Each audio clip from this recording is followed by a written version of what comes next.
Lihok lang ga, ilang lihok lang ga, kay ko imo shake up lihok ko sa car, ginukulay! Manuot ka bay! Bakit hindi umaasinso ang Pilipinas? Kasi mas madami pa yung tarpaulin kaysa project. May 1 po kasi International Labor Day po ito. Hindi naman po natin pwedeng ibigay ito sa mga manggagawa sa December. Na. Kaigit na.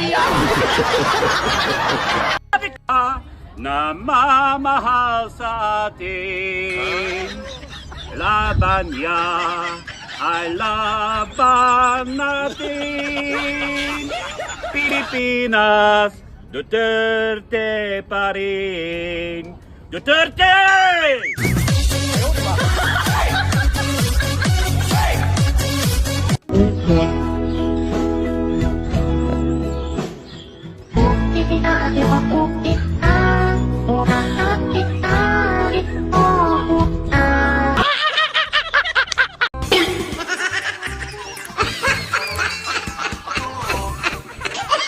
Alright, welcome back to my channel mga guys. At ito nga, tunghayan natin itong si Kuya Castro. Talagang na-corner itong reporter ng Net25. Let's go! Dito sa kanyang pagiging fake news mga guys.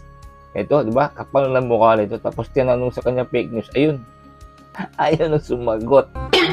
Dito mga guys, makikita natin kung gaano kapahiya itong animas na PCO. Huling-huli sa kanyang pagiging fake news. Let's go! Doon po sa pagdalo ng Pangulo kanina po sa One Cebu rally sa Cebu, yung po ang presensya ng Pangulong Marcos ay sign po ba yun na yung suporta niya kay suspended Governor Cebu Governor Gwen Garcia ay parang sign din na sinusuportahan niya yung paglabag or hindi pagsunod ni Governor Gwen dun po sa kautusan ng Ombudsman. Wala po tayo nakikitang ganon. Yan lang. Po sa napagdating yung 7 piso nga Ito na. baba ng Duterte administration, pwede po ba ninyong i-clarify yun kung talagang 7 piso gagawin 7 piso kada kilo yung bigas that time, or yung sinasabi po ng dating Pangulo na reduce o bawasan lang ng 7 piso yung presyo po ng bigas. Nasa news na po yan. Anong news? Po yung repair po ang news patungkol po dyan. So, malinaw po na reduce po yung nabanggit. Pero kaya sabi ninyo sa inyong vlog po ba yun, whatever. Yung Whatever. piso, sabi niya pangako 7 piso at parang sort of ganun.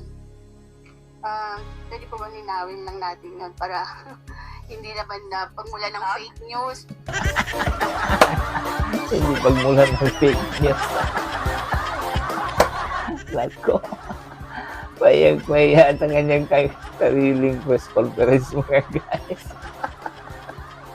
Kasi dito sa vlog niya, sa hindi nakakalam, sinasabi niya na nung panahon daw ni Tatay Digong ay plano daw gagawin ni Tatay Digong na 7 pesos yung per kilo. Hindi po yun na totoo.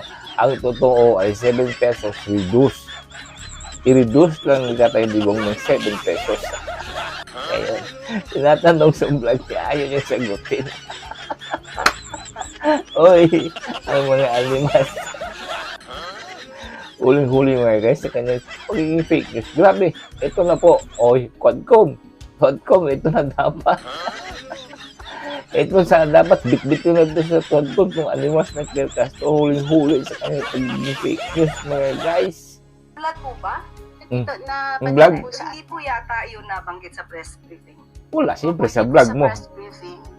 Parang you're talking na pinapakita niyo pa yung SONA something, DRRD. Para lang po magkaroon ng sa halip Hindi po na yung pahayag ng Pangulo. Nandito po tayo sa ating press briefing para ihayag po ang direktiba, announcements ng palasyo. Ayan na. Hindi po patungkol sa akin. Ayan. hindi pa naman ito lang po yung vlog na Yusek, po. Para lang po hindi Eden, pasensya na po. Hindi po ako makakasagot. Ayan na. Hindi magagasagot. Outside from this press briefing. Kung ano man Outside sa utak mo. Di ba? Klarong-klaro mga kababayan. itong PCO. Gano'n kasinungaling itong Animas. Ayaw niya talagang aminin ang kanyang sariling fake news, mga guys. Di ba? Klarong-klaro sa kanyang pagiging fake news. Ayan, shoutout dito sa reporter, Miss Eden. Miss Eden, palakpakan sa'yo. Pahiya Online TV itong hinayupak na PCO.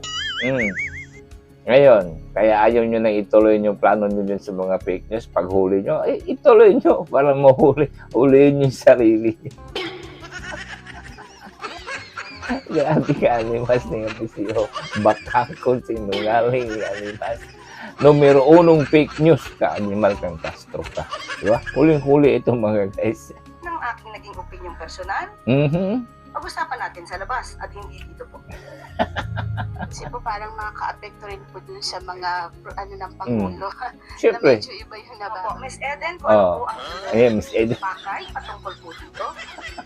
Inuulit ko po, ang aking pag-vlog ay wala pong kinalaman ang palasyo, ang Pangulo, at ang gobyerno. Let's move on. Let's move on. Yun nga mga guys, ang Animal sa pagkasupal-pal, walang kinalaman. Ano bang ibig mo sabihin pag mag-vlog ka, ibang personalidad yun? Dalawang personalidad, dalawang utak. Itong si Castro. Ito fake news pa more. Diba? Alright, thank you for watching guys. Animal, Castro.